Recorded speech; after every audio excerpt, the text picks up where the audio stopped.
the Sefer of Ezra. I didn't actually ever talk about Ezra and I won't talk about Ezra today, the person, because he doesn't show up until chapter 6 and 7. He's actually not in the beginning of the book. So let's review what I did last week a little bit. I'm sorry. Way back when in Sefer Yeshayahu, it's mentioned that Cyrus will authorize rebuilding the temple. That's predicted by Yeshayahu. There's a whole group of people who end up in Bavel, 10,000 leaders, and they arrived 10 years before the temple was destroyed. Among them are Daniel and Yechezkel. Included in those 10,000, they had a king in exile because King Yehoiachin was actually there. It was not the last king. It was not Tzidkiyahu. Tzidkiyahu was killed. But the king before him, Yehoiakim, actually goes to Bavel, and he stays there and is treated well through 2 or 3 kings with a daily rationing. I mentioned last week and read part of it that Yirmiyahu has this the most unusual letters perhaps in the history of the world. Is a letter from Yirmiyahu to the Jews of Bavel telling them that they should build a society. And it establishes the principle that Jews in exile should have a viable society. Those 10,000 will probably get thousands more when the temple is destroyed and people flee the land of Israel. Main book purpose for the Sefer Yechezkel is Sefer Yechezkel is very different than all other prophets in Tanakh, in that most prophets are focusing on having the Jews, change their behavior. Yechezkel's main focus is to keep the Jewish sense of optimism and alive, and the most famous text or chapter in Yechezkel is the dry bones coming back to life. That's a metaphor for the Jewish people. At the same time in Yechezkel, we have a slightly younger person called Daniel. And Daniel reinforces the concept that one day they'll be going back to Zion, because Daniel actually prays 3 times a day facing Yerushalayim. It's written in the text. It's clearly stated. And he does it at a time when there's a decree that he shouldn't pray. There's a whole scheme for catching him praying. And he's praying facing Jerusalem, and he knew that it was prohibited. And yet he did it on purpose, seemingly. And as a result, he's thrown into the lion's den, not knowing that he was going to survive, but he actually does survive. Last week, I spent some time talking about there was a 70-year prediction, and there are 6 different places where the 70 years is mentioned. The most famous one is in Yirmiyahu in his letter, and in another place he mentions it. But there the focus is that from the first year of Nebuchadnezzar to the first year of Cyrus, there'll be a 70-year period. Other places, however, in Daniel and Zechariah, you can read the 70 years as not referring to the duration of the Babylonian Empire, but rather from the day the temple was destroyed until the second temple was completed. One of the things I didn't talk much about, or really, is that the books of Ezra and Nehemiah, there's a debate of whether it's 1 book or 2 books. Was it 1 author or 2 authors?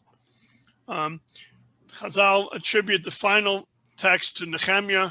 It may have been started with Ezra, but the final text is by Nehemiah, although Chazal were not very happy with Nehemiah. We won't get to that this year.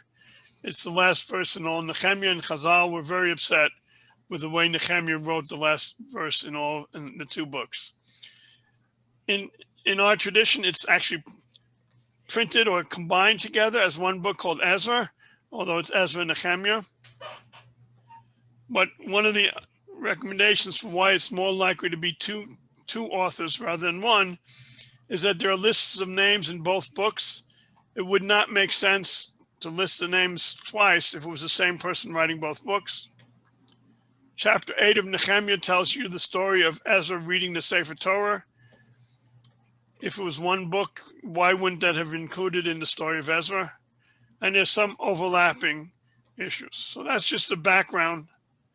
Okay, so this is what I read last time. It's the first 4 verses of Ezra.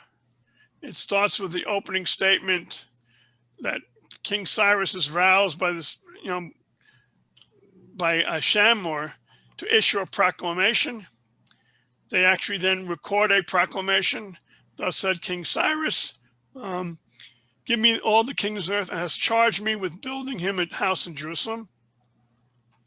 Any one of you of all his people, may his God be with him.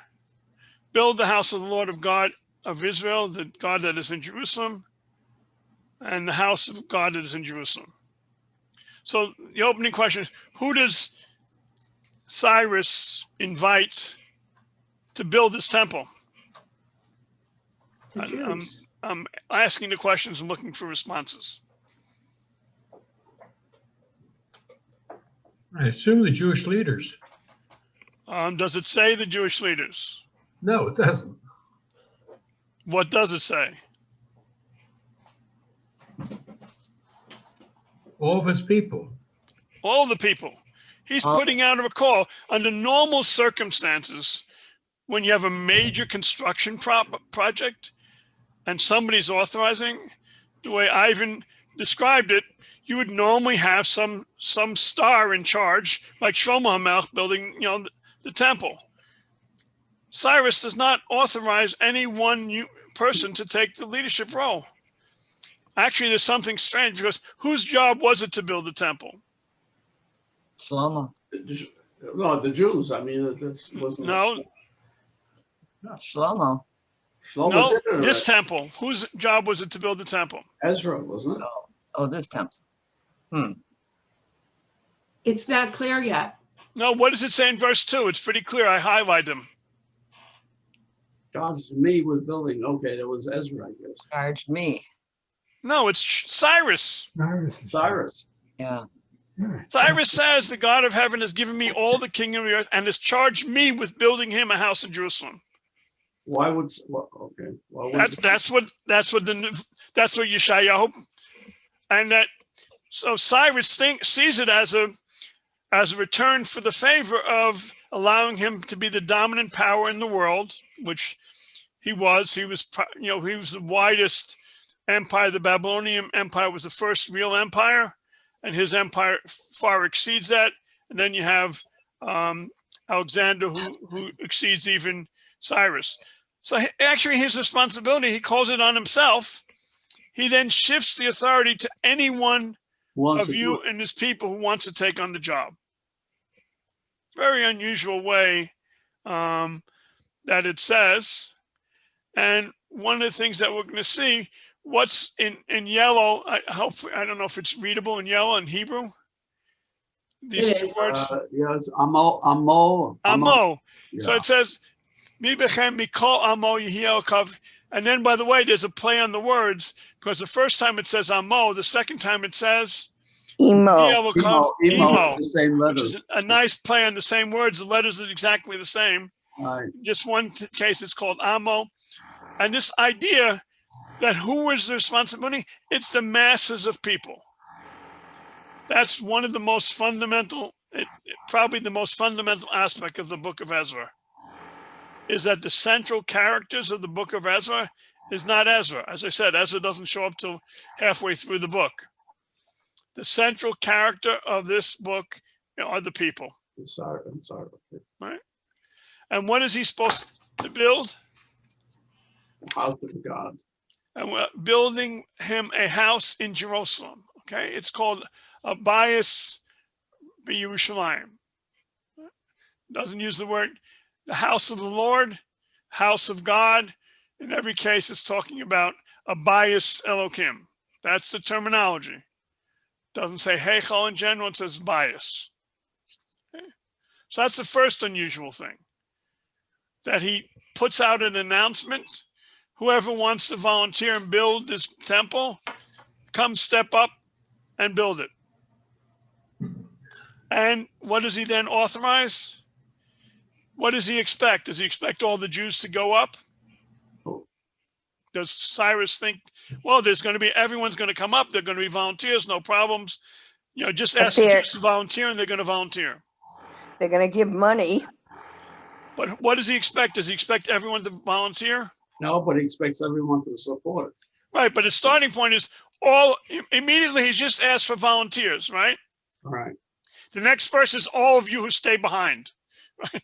He's pretty clear that he doesn't expect the people unmasked to all go there. He doesn't have any idea how many people are going to go. But all who stay behind, wherever he may be living, but the people of his place assist him with silver, gold, livestock, and make a contribution. So Talking about the people who stayed behind in Bavel. in Bavel, it's the same. It's basically, I'll put an analogy later on. This is like the story of the first 60 years of Aliyah.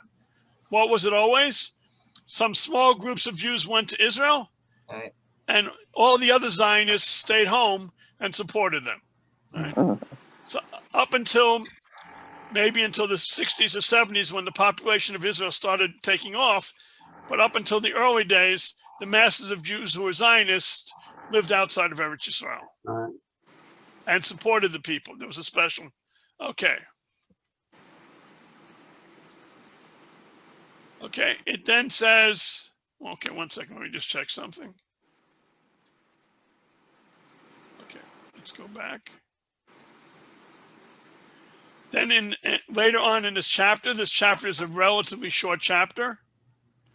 It only has 12 verses eventually. And what does it say? The priests and Levites, so it does mention chiefs, Rashi ha'avos, heads of clans, whatever that means, and the priests, and all whose spirit has been roused by God. It says, so what is the driving force for building this temple? Besides Cyrus, what's the other driving force? God. God? Yeah. God is the one who wants his temple. The people aren't rallying around, let's build a temple. Cyrus announces it, and God has to inspire people to do it. And his inspiration, okay. And then it says all the neighbors supported him. And one of the things I mentioned last time that's prominent is verse 7. Cyrus released the vessels of the Lord's house, which Nebuchadnezzar had taken away from Jerusalem and put in the house of his God. And that's how it's described. And one of the things I mentioned is there's a tradition, you can't have a temple without something representative of the temple. So all the other temples and all of the other religions, when they rebuilt, and we know that Cyrus authorized rebuilding. We have records of him rebuilding temples in Egypt. The starting point was you had to put something back, and normally you put the idol that represented that God. Judaism doesn't have anything like that. They use The closest thing we have are these vessels. Okay. And it's interesting, in verses 8, 9, 10, and 11, what do you get a sense? What's the main message? What message you see included in these verses 8 through 11? that old gold, all the utensils he's talking about. Right? But what else? Sacrifices, because. Okay, so I highlighted something in red. There's Basil. Inventory. Oh. Okay, There's a I gave it away. bookkeeper. It wasn't just here's some things that were, he actually inventoried to make sure that all the pieces, and how does he do it? He first has an officer called, let's see, Mithridat. I don't know what's it in Aramaic. He has somebody named Mithridat, the treasurer. So the only time we have people responsible who are in charge, it's not in the building. It's in keeping track of all of the vessels of the temple. You have the treasurer who gives inventory, and then he gives it to Sheshbazzar, the prince of Judah. We don't quite know what his title is, what prince of Judah is, but we do know that at the end of verse 11, Sheshbazzar brought all these back when the exiles came back from Babylon to Jerusalem. Is he Jewish, Sheshbazzar? What? Is he Jewish? He's a prince of Judah. Well, that's an interesting question because it says Prince of Judah, so that would suggest Could be a title. That's all it is. right. The name is not is Babylonian, but so is Belshazzar. So Yeah. to have a name that's Babylonian is pretty common. Daniel and all of his friends had Babylonian names in addition to their original name. So it wouldn't have been strange that it was Babylonian. Chazal debate who was Sheshbazzar and who was Zerubbabel. The most clear statement is that they're two different people. Zerubbabel, Sheshbazzar might have been the first person picked as a leader, but he doesn't play a major role. The major role is Zerubbabel, and we'll see that. Okay. So assuming Sheshbazzar is Jewish, which Rabbi Klanzer raised the question, why would it not automatically be obvious that Sheshbazzar is Jewish? How would you make it clear that Sheshbazzar is Prince of Judah, so what? it says Prince of Judah, so obviously there's a connection there. Right, but how do we normally know that someone is Jewish? From a tribe. The tribe, and what else do we often have? Or When we Ben introduce someone- somebody, what do we say his name is? Something Ben. Son something. of. Son, yeah, there's no reference to his father is. This guy shows up, Sheshbazzar. We know absolutely nothing about him other than he's a prince of Judah. He's not Sheshbazzar ben something or other. But that's not uncommon in the story because Daniel, we don't know who his father was either. I was going to say, none of these people are called Ben anything. Right, but it's not common in the rest of Tanakh to have people not called Ben. Now here, at least you can say, well, it's a Babylonian name, but right now we don't know who are the volunteers yet. Okay. Are we count as one or two? Okay. One. Let me just pull this a little lower. Is this an indication maybe of assimilation? Okay, so we'll eventually get to that.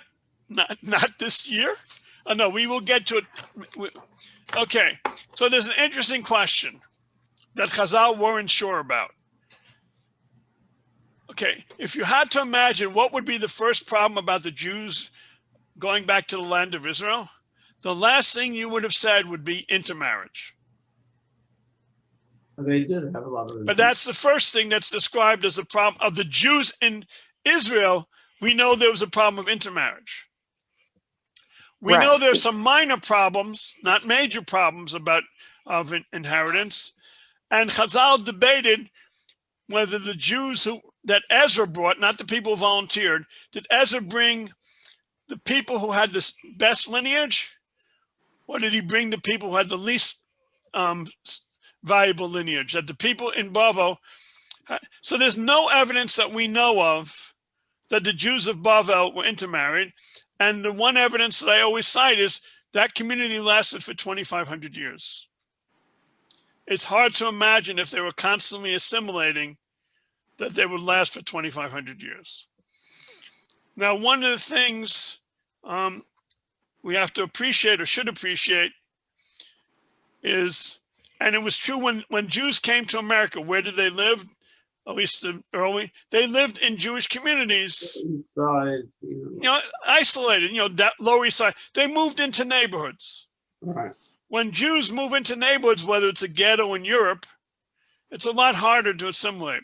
And we know that Babylonian conquests routinely allowed people, when they moved them to Babylon, to set up their own neighborhoods, in fact, their own cities. We know for sure there was a city called Judah, the city of Judah in Babylon. There's a name like that. We know that. So we have no evidence that they assimilated, and we have every evidence that they didn't, because the most important books that we have, were written in Bavel. Right? The Talmud was not written in Eretz Yisrael. Well, we have an Israeli Talmud, but the main Talmud we use was from Bavel. It's hard to imagine that Bavel would have been so assimilated if the Talmud, and we know at least from the Talmudic times how many city yeshivas we had. We had Nardar, we had Surah, we had lots of city Jewish towns. And by the way, Ezra, who comes to Bavel, where was he raised? To Israel. He was raised in Bavel. Where was Hillel Hazaken raised? In Bavel. So we have every reason to believe it was a very solid community. and there was not any evidence that they assimilated. We'll see a little bit of emphasis. Okay. These are the people of the province who came up from among the captive exiles from King of Bavel, who returned to and each of his own. Okay, someone read, Marsha, you want to read just verse 2? These are the people of the province who came up from among the captive exiles whom King Nebuchadnezzar of Babylon had carried into exile to Babylon, who returned to Jerusalem and Judah, each to his own city. Who came with What do you mean by the city? We're going to see that in a minute. Who came with Zerubbabel, Yeshua, Nehemiah, Sariah, Reiah, Mordecai, Bilshan, Mispar, Bigvai, Bana, I can't read. Rechem. Okay, what is not mentioned above in that list? Two things that are not mentioned. One, we've already... Ezra. Ezra's not mentioned. Ezra's not... Well, there's a good reason Ezra's not mentioned. Ezra is about 70 years later. Chazal, some of the Medrashim and Chazal don't want to do that, but the text in Ezra makes it clear he arrived 70 years later. Now, is this Mordecai the original Mordecai? Perhaps. Oh, okay. But what isn't mentioned? We already gave one thing that wasn't mentioned. No leaders. Yes, we don't know who's in charge. Well, it says came with Zerubbabel. What? Came with Zerubbabel. Yeah, but he doesn't. Does it say anything about Zerubbabel here? All the others came with him. No, with Zerubbabel. No, it's all the people that are showing up in the next verses. The 40,000 people are the ones who came with these 11. Okay, so it's not just Zerubbabel. We know from the book of Ezra. What do we know about Zerubbabel? Nothing. We don't know his title. We don't know he's a leader. We see him with Yeshua, that they're a team. Zerubbabel and Yeshua are a team. But the official title of him being a governor only appears in the books of Haggai and Zechariah, not in our text. So one of the main messages that Rabbi Angel, Chaim Angel, who's an outstanding teacher of Tanakh at Yeshiva University, who taught my youngest son, he has a whole essay about the names, and I decided not to list all the names. I showed it last week. Okay, so what does it say? It lists the names by family: sons of Porosh, sons of Shvatya, sons of Pachat Moav, sons of Yeshua and Joah. So some of these have 2,000 members in their family. Some of them have as little as 370 members in their family. Pachat Moav, it seems like the area of Moab that was where the Moabites lived, there was a Jewish governor that was subsumed under the people of Judah, because Pachat, we know, means governor of Moab. So we have 30 or 40 psukim that list all these families. And then without any explanation, it starts saying B'nai Givar, B'nai Bethlehem, B'nai Netophah. And suddenly, instead of it being families, what is it? Cities. Okay. Was Bethlehem very popular? No. No, 123. But there's no Jerusalem there. No. That's an interesting question. That's an very great point. Okay. I think all of you are too young. Just so I don't know if you know that I'm a chief rabbi. I'm the chief rabbi of Anshe Rajan Congregation Tree of Life in the Lower East Side. None of my Balabatim ever walk out on my speeches because they're all buried in 3 cemeteries around New York City. I was zocha to inherit responsibility for looking over parts of 3 cemeteries in Mount Washington Cemetery, Mount Judah Cemetery, in 3 different locations. I regularly visit them. I have money to spend if I need to. But we know that when Jews went to strange places, they often kept their, we're Americans, right? I mean, now, maybe I'm not, I'm from New York, but You're a New Yorker. I'm a New Yorker, but everybody else considers themselves Americans, right? This idea that your identity is linked to a city was much more common before we hit America. I mean, if you think about Italians or Germans, they were mainly cities long before they were countries. For thousands of years, they were maybe a province, but they weren't countries. They didn't become countries until the 1900s. So the idea that people kept their identity of a city, of a village, and we know from the Palestinian perspective, they talk the same language, right? They talk about the keys to their home in their village. Right? So They move around The a lot. Hasidim. the Hasidim keep their whole name, right? Even if the names seem a little bit strange, like Satmar, right? It's a strange name. I don't know if it's really St. Mary's or not, but it is a strange name to keep. As Plus, you have the same Salem from Salem, and you had Pupava from. right. So was it Rabbi Kranzel raised the issue or Ivan about this idea of cities? Because it said early they went back each to his own city. That was their sense. But Jerusalem was not a person's city. It was a communal state. It was the capital of the country. I mean, for a long time, Washington, D.C. was not considered a city. I mean, it was a place you came. It was just a government location. People didn't necessarily live there. They want to make a state out of it. Right. So to say I was from Jerusalem, people didn't. And by the way, why wouldn't you say you were from Jerusalem? There was no Jerusalem anymore. It had been totally wiped out and destroyed. These other cities, whatever they weren't destroyed like Jerusalem was. So Jerusalem had no walls. You weren't going to go back to Jerusalem. And if eventually we get to actually the story of Ezra and Nehemiah especially, we'll see what existed. So to give you a sense of how big this community might have been, okay, all these Jews, Ole Bavel, the Gemara actually talks about Ole Bavel, and Rav Soloveitchik has a very nice essay about the conquering of the land by the people of Bavel. So it sounds like, wow, whole land, this is their land. I'm sorry. Okay, it may not be easy to see, but here, well, my marker is the city of Yericho. What do you see? There. Here's Yerushalayim. Goes over here, your slime. Okay.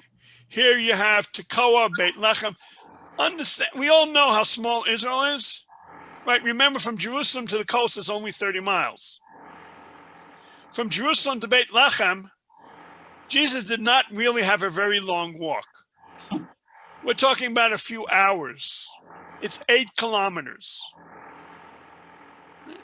So from Yerushalayim to Beit Lechem is 8 kilometers. If you want to go to all of Hebron, it's a 50 mile, it's not 50 miles, it's a 50 kilometer walk. It would take you 8 hours.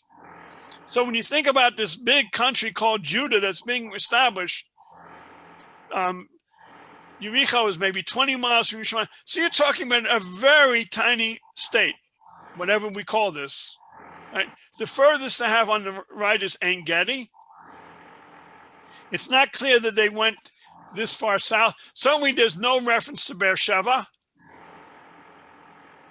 The last city we see that's mentioned, Beit Tapuach, Hebron I don't think was in the list, but there are lots of other names. Lachish is a famous city. Tekoa is certainly mentioned. And more of the cities up here, this dotted line is the tribe of Benjamin. It was right above the tribe of Judah. So we're talking about them going literally to cities. And actually the word city would be, I guess we shouldn't call the word ear cities. It would be villages. I mean, when you have a couple hundred people living there, that's not much of a city. They're basically going back to the local villages. And again, some of them like Bethlehem, Beit Lechem had 120. Anatot is a city we know very well because that's where Yirmiyahu was born. It was a city of priests. It had a very strange pedigree. The priests in Anatot who were raised there were not allowed to work in the Beis Hamikdash. Shlomo HaMelech decreed that these people would not be allowed to work. So it was a city. Yirmiyahu grew up in a city of priests, of people who were not allowed to work in the Beis Hamikdash. Why? It's a story in Shlomo HaMelech why they were cursed. They supported an alternative government to his. But you have some cities, Elam, that's 1,000. Yericho has 350, and then there's something called Sanaa. We don't know what it is. Magbish, Bet-El, and Ai are famous cities. And from the Ai is in the story of Yoshua. Nevo is opposite Har Nevo. But there's a wide range. Some of them have hundreds, some have thousands. Just like there's a wide range. Most of the families only have a couple hundred, but you have these large families. 2,000 members of whatever this house of is. And so there's a whole long list. And they always give the head of the family's name. In this, the sons of Parosh, the sons of Shvatya. When it comes to the tribes, they don't give any names. And then among the temple, it gives this list. In verse 36, the priests, the sons of Jediah in the house of Yeshua. Yeshua was clearly a priest, although it didn't say so when it was listed. Nowhere in Sefer Ezra does it say Zerubbabel was descended from the King David. It doesn't exist there. We would not know it. It's not a point. It's not a major issue. And we don't know from here that Yeshua was a high priest. We know he is a priest. We know he's a high priest from Chagai and Zechariah. And so we have the sons of all these. And it looks like there were over 900 priests, maybe more. And the Levites, we see that there are 74, but that may be just the Levites without a job, because they had Levites that were the singers, and it lends, they are the son of Asaph, right? Where does that name come from in Tehillim? Tehillim. Mizmor Shir. Also. Right. And then there's a category called the gatekeepers, that the Levium were given this job specifically to be gatekeepers. Right. But if you have over 1,000 priests, especially if you include these, you have 74 Levium, another 128 for the singers, 139 gatekeepers, a lot more priests than Levium. The question is why? You are watching it. Okay. If you were thinking of going back to the Beis Hamikdash, what job was really important? Going. Going, right? What job did you miss when you were in Bavel? Being a priest. Levi was, he sang a few songs. He was in charge of the gates. There's also another reason for it, is there are statements in Sefer Yecheskel that speak negatively about families of Levium, that they won't necessarily be as prominent in the next Beis Hamikdash. The most amazing thing that we won't discuss, there's something called the temple servants, and the temple servants and the sons of are 392. But what's really strange, which is beyond our scope, is something called the Netinim. It's a very strange name. What we know is they were temple supporters. There's a discussion beyond today's scope, which is they were related to the Givonim.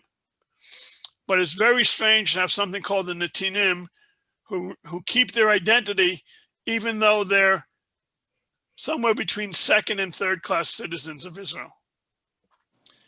If you listen to the Gemara in Kedushin, they're rated below Mamzerim.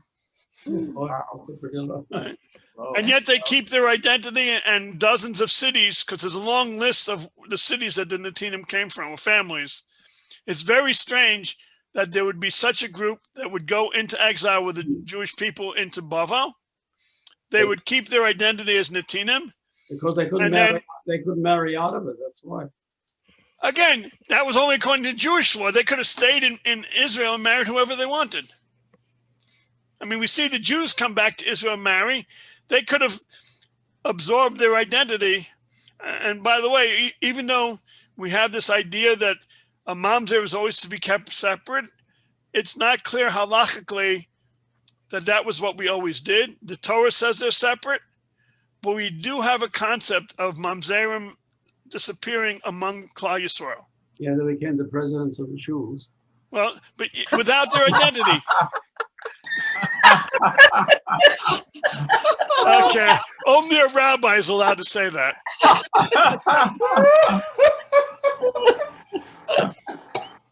My congregants, I would never say that about my congregants in the cemetery. in the cemetery. Okay, this is in order. Where are the priests listed in this list of orders? First. Top, 36? They are first. Yeah, they're first. No, they're listed at the end. Right. Templar related. The first group was a priest. Oh, No, but no, only one of them was a priest. Yeshua, Zerubbabel is not a priest. Oh. He's the house of David, as best we can tell. But none of the others are priests. We have city after city, family after family, and the priests come last. Oh, except for the- Acharon, Chaviv. Yeah, that's a nice thing to make people not feel so bad, and your youngest kid to get special attention. Well, again, they didn't have jobs in Babel. That's why. Okay, but so one of the message that Rabbi Angel and another professor who wrote her dissertation on this topic is that part of the message of Ezra is who are the stars of the book of Ezra, at least the first 6 chapters? The people. Mhm. The masses who were inspired. You could have imagined why the priests would go back to build the temple, but the driving force are not the priests, it's thousands and thousands, 30 to 40,000 non-priests who are inspired to build the land, to rebuild the city. And to emphasize that point that it's these masses, we don't know their lineage, we don't say who they're from. They're just people, families, and cities. We have 11 names, and that's about it. Some of them may or may not have been actually in the first group. We don't know that Nehemiah might have been. If it's Nehemiah doesn't show up for 100 years. If it's Mordechai, Mordechai overlaps the book of Ezra, but it was certainly not in the beginning. So it's possible these are from multiple aliyot. Okay. So I think I have on my next page an interesting, 1 second. Is there a sum, all these numbers summed up somewhere?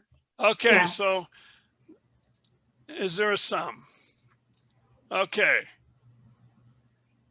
Let's see, where is the sum? Did I put it on the next page? Yeah. The sums of the Okay, entire so this is community. all in chapter 2, Ezra chapter 2. Okay, at the end, there's a sum. Number There's a sum 64. right over here. 42,360. That's the number here. Okay.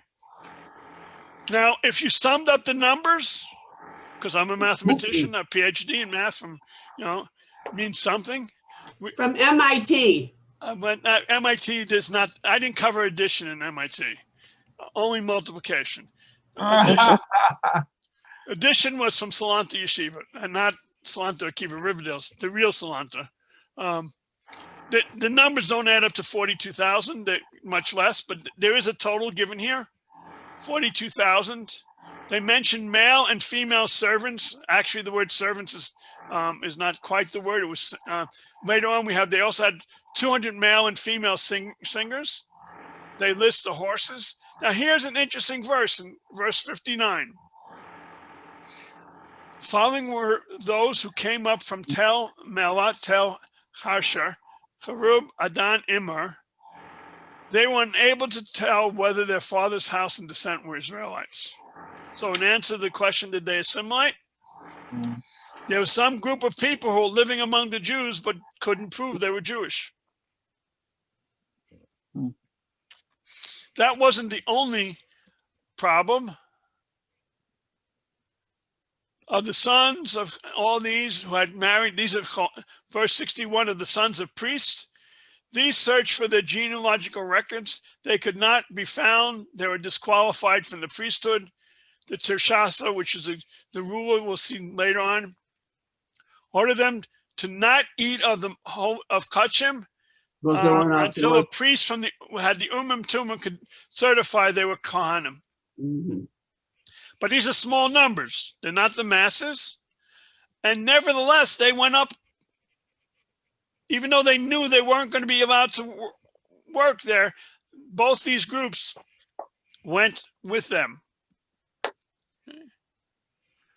Who So were the singers? Non-Jews? What? Were the singers non-Jews? No, the singers are Levium.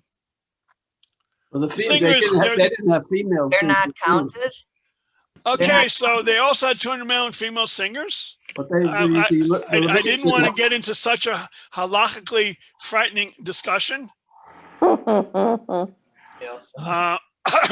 does say female singers. But I presume they were not singing in the temple. I'm not prepared to make any statements whatsoever. I think the modern psak is that if men and women voices are together, there's less of a problem of kolisha. By the way, who was the first singer in Jewish history? Miriam. Miriam. Okay, so we have a problem with that, right? So you have all the early Mefarshim didn't have any problem with it. Rashi, I don't think, mentions that. It's only the late Mefarshim in the last 150 years have to come up with explanations. How could Miriam sing? It's the same people who have trouble with Yaakov meeting Rachel and kissing her.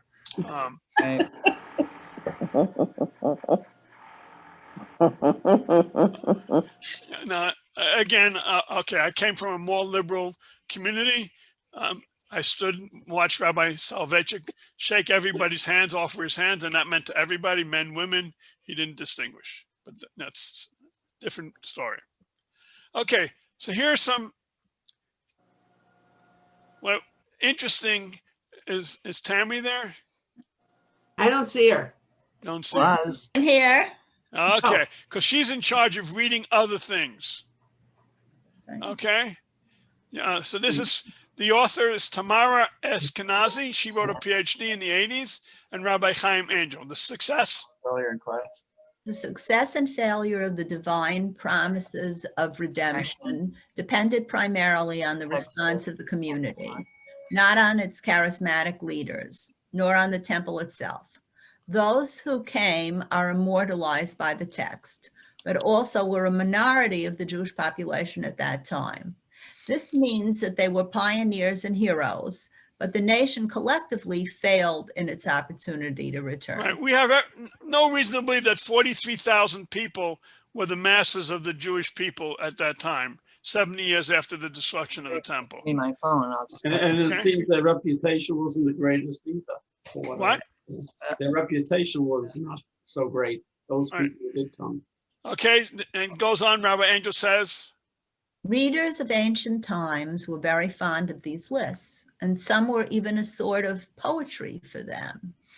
Many lists were recorded in Tanakh, specifically for the purpose of introducing a more celebratory and elevated note into the routine biblical story. And some lists are poetical in nature, even in the form in which they are written in the Torah. So clearly the Torah wants to emphasize people as individuals. I mean, you have the names in the Nesiim. We have lots of names in Chumash. And this is a way of sending this message that these people, these families, individually are important. You know, the analogy is all the names. I used to say that New York had to have the largest ambulances in the world, especially the Jewish ambulances. Why? You needed room for all the names of the donors. The outside. They couldn't get down the streets with double parked cars, but at least the names made it. Okay? Question, do we have any idea the size of the community that was exiled? We know that 10,000 went initially, but those were the leaders. Okay? We don't know how large the population is of We think there were hundreds of thousands of Jews at the time of the destruction of the temple. We don't think they were all wiped. We have no reason to believe they were wiped out. But 70 years later or 60 years later, it would have multiplied by at least 3 times whatever it was when it initially. So actually, nobody's been able to figure that number out or estimate it. And make no mistake, there are lots of researchers who've tried to figure this out. I'm talking about general researchers, not just Judaic researchers. They're all looking for numbers. Rabbi Angel assumes it was a small number, and that's why it's even more important to tell us who are these pioneers. Who are the people who took a responsibility? Now, although the Sefer Ezra has names, Josephus did not like that idea. Okay, Tammy? Some 2,000 years ago, Josephus already recognized the obstacles presented to the flow of narrative by the nameless. When describing Zerubbabel's arrival in Israel, Josephus writes in Antiquities of the Jews, Book 11, "Thus then did they depart from each family a fixed number. But I have thought it better not to give a list of the names of the families, lest I distract the minds of my readers from the connection of events and make the narrative difficult for them to follow." Okay, so we're not popular. I doubt there are many of us who, when they see a long list of names in Chumash, read them other than the Baal Koreh, right? But they're saying this is important. And there were no leaders. So I decided to look at the first Aliyah, 1870. So I asked my wife, the first Aliyah came in, what they call the first Aliyah is 1882 to 1903. There is no famous person that we know recorded from that group. We know about the Rothschilds eventually. We know about Montefiore, but they were the financiers. They weren't the people. Who inspired the Jews to come to the first Aliyah? Things like Chivat Zion, the Belu movement. These were, like the Young Israels. It was the people in groups forming their own groups and inspiring subsets. And they came and they built the first Moshavat. They went to many existing towns and villages, but they also came to the 2 existing cities, and the 2 main ones were Yerushalayim and Jaffa. They formed the early Moshavot, and in the middle, there's Herzl, 1895, and he's a prototype for a Jew and Zionist in exile. Okay, never made it. The second Aliyah, which was 1904 to 1914, no leaders, young, most of them were single. Unlike the first ones who were, they were hired laborers. They formed the first unions, and they also helped create the kibbutz. Now, the first group was 25,000, an estimated 25,000, same ballpark.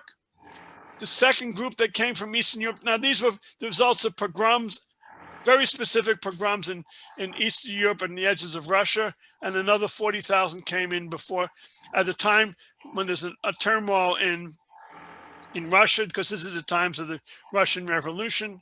Okay, so Jabotinsky shows up, but only after World War I, because he was a soldier in World War I, and the British Trumpeldor shows up, but there are no names. And relatively speaking, at that time, there were 600,000 Arabs living in Israel compared to these 60,000 people.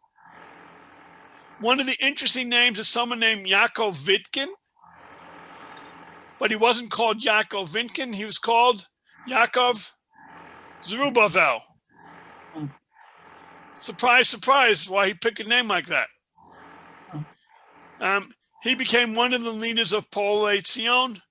Now, it turns out Ben-Gurion and Yitzchak Ben-Tzvi arrived at that time, but they weren't leaders.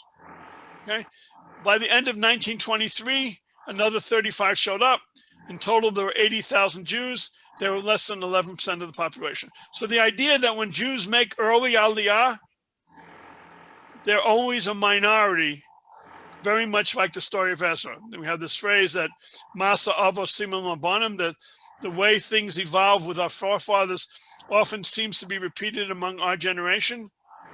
And this early Aliyah came in stages.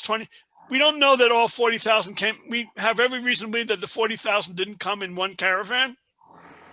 One evidence that they didn't come in one caravan is that when Ezra came, he came with less than 2,000 people with him. Sure. He had a real problem. He couldn't find any Levium who wanted to go. He had to stop to recruit Levium because it's an initial caravan. So if he had only 1,000 or 1,500 people, there's no reason to believe that all 40,000 were this. The logistics for a caravan of 40,000 is a lot different than 1,000 people or 2,000 at a time. Yeah. So it was probably drips and drabs. No, gotta redo it. And not all at once, because they didn't need many people given what they did. Okay, so what happens? This we haven't read yet. So Toby, did I pick on you yet? No. Okay, Okay. good. When the 7th month arrived, the Israelites being settled in their towns, the entire people assembled as one man in Jerusalem. Then Yeshua ben Sadok, or Yotzadok, what's his name? Yotzadok, Right. and his brother priests and Zerubbabel, son of Shealtiel, and his brothers set to and built the altar of the God of Israel to offer burnt offerings upon it, as is written in the teaching of Moses, the man of God. They One set more up verse. the altar. Oh, Go ahead. they set up the altar on its site because they were in fear of the peoples of the land. And they offered burnt offerings on it to the Lord, burnt offerings each morning and evening. Okay. So the first thing they come the 7th month. That's the new year, Rosh Hashanah. The question came about where did they go? What's clear, they didn't go to Yerushalayim. Now, who decided that they should come together in Yerushalayim? Priests, Where are the priests mentioned? What verse? 2. What happens in verse 1? Yeshua and Zerubbabel. Entire people assembled. It looks like the people decided on their own. It's Rosh Hashanah. Let's go up to Yerushalayim. Once they're there, the priests step forward and begin. But the original, the chapter starts off with the people come. It doesn't say Yeshua went and rounded up the people. It doesn't say Zerubbabel gave a speech. It gives a sense that the entire people, right? The entire people, Vayesaf ha'am k'ish echad. It doesn't. The word entire doesn't really, but it's the idea assembled as one man in Jerusalem. It was motivated by the masses. Once they got there, they couldn't do anything without a leader. You couldn't build anything. Now, what do they build? A Mizbeach. They Mizbeach. They don't start building any temple. Right? Who are they afraid of? So they will see next week. They were afraid of the people around them. Imagine, I don't think any of us could imagine this, but the Jews would come to Israel and try to build the temple and people would be angry with them. That Right? hasn't changed. It hasn't changed. That's exactly what would happen. If you were living in Israel and you were, whatever your population was, hundreds and hundreds of thousands, and some Jews come back to Jerusalem and they want to build a temple, you wouldn't be thrilled. And the rest of Ezra talks about that. They actually don't really make much progress in building the temple. Here, Yeshua and Zerubbabel are mentioned side by side. And Yeshua is mentioned first. Yeshua is mentioned first because he's the priest. Again, it doesn't say anything. What's Zerubbabel's title?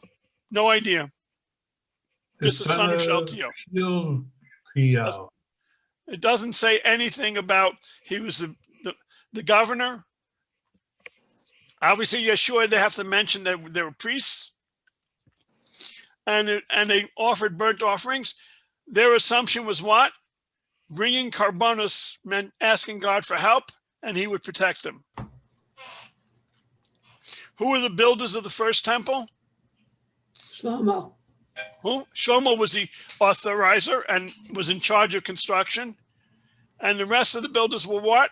Where did he find builders? Artists. He brought all the artists. Where did Shlomo get a lot of his builders? Lebanon. No, that's the material. But how did he get people to work? Drafted them. He drafted them. They weren't volunteers.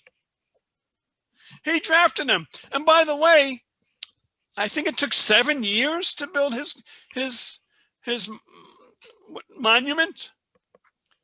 And he had a draft. And people weren't too thrilled with the thing. He had two things. He had a draft. What else did he do that people really loved?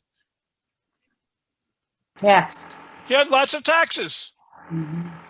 This is not the description of the Second Temple. The Second Temple, people donate. We'll see that. And we'll start wrapping up. But you can't compare the two buildings either. What? You can't compare the two buildings. Well, we haven't even seen a building yet. An altar is not one of the biggest things in this world. Yeah. Now, how big this altar was, it may have been bigger than the one in the base of Mikdash, and the Gemara asked it. What would be strange about building this altar? What might you be concerned about? Exposed. Right? But who says you can build an altar without a base of Mikdash? Well, we had altars before, because you had altars built by Yaakov, you had by different people who built Right. altars. So we know that before we were allowed to build them. Right. Right. Once the even before the base of Mikdash, once the Mishkan, the Mishkan stayed for hundreds and hundreds of years where it was before it went up to Yerushalayim. And once it became a permanent, at least Chazal say they prohibited any of the bamos. But at least in our tradition, we had this idea that you can have an altar without a temple. Right? So maybe when there's a temple, you can't have it.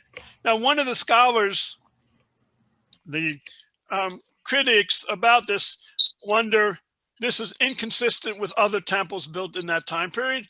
In that time period, nobody would build an altar without a temple. It wouldn't happen. So that person comes to the conclusion it must have been like the Greeks, because the Greek built altars anywhere they didn't need temples. But that's absurd. The Jews did it all the time, right? In all Sefer Bereshis, we build altars.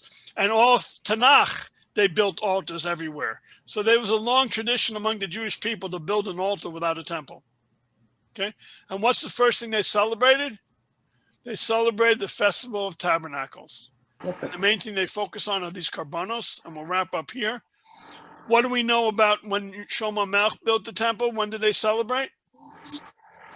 The tabernacles. It was what time of year? Sukkot. Look, The celebration of the first temple was around Sukkot. But Shlomo was more expansive. What did he do? He didn't like a 7-day holiday. He made it 14 days. So I don't think it's coincidental that these people are coming up in Tishrei and trying to start something and celebrate Sukkot, as that would have been parallel to what Shlomo HaMelech did. And we'll see, I don't know how far we'll ever get into the book. The next main focus will be all the battles they had with trying to build the base of Mikdash. That's about as far as we'll get. Yes, Marcia.